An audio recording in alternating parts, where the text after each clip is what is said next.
Should California authorize $10 billion of bonds to finance various natural resources, environmental, and climate risk reduction projects?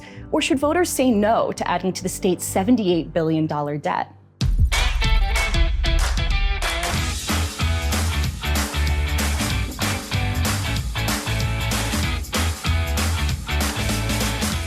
I'm Katherine Lanzalotto, a student researcher at the Rose Institute of State and Local Government with a nonpartisan analysis of Proposition 4, which Californians will vote on this fall.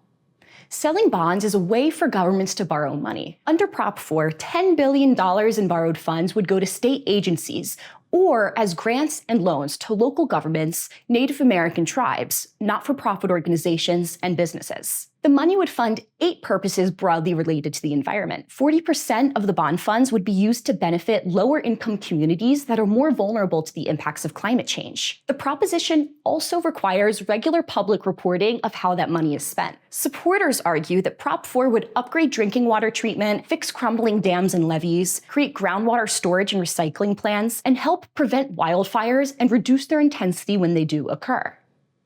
Opponents point out that this $10 billion bond would eventually cost $19 billion to pay off. They argue that bonds are the most expensive way to pay for government programs and should only be used for infrastructure projects that will outlive the life of the bond. Instead, much of this proposal authorizes spending that should be funded through the state's normal budget process, not by adding new debt that will burden taxpayers for generations. According to the California Legislative Analyst's Office, this bond would cost $400 million per year for a 40-year period.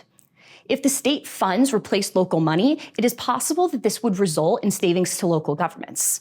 However, the availability of state funds could also encourage local governments to spend more than they otherwise would. In summary, a yes on Prop 4 will result in the state borrowing $10 billion to fund various projects related to the environment. A no on Prop 4 would not authorize this new $10 billion debt. So, what do you think? How will you vote on Prop 4? Go to roseinstitute.org for more information.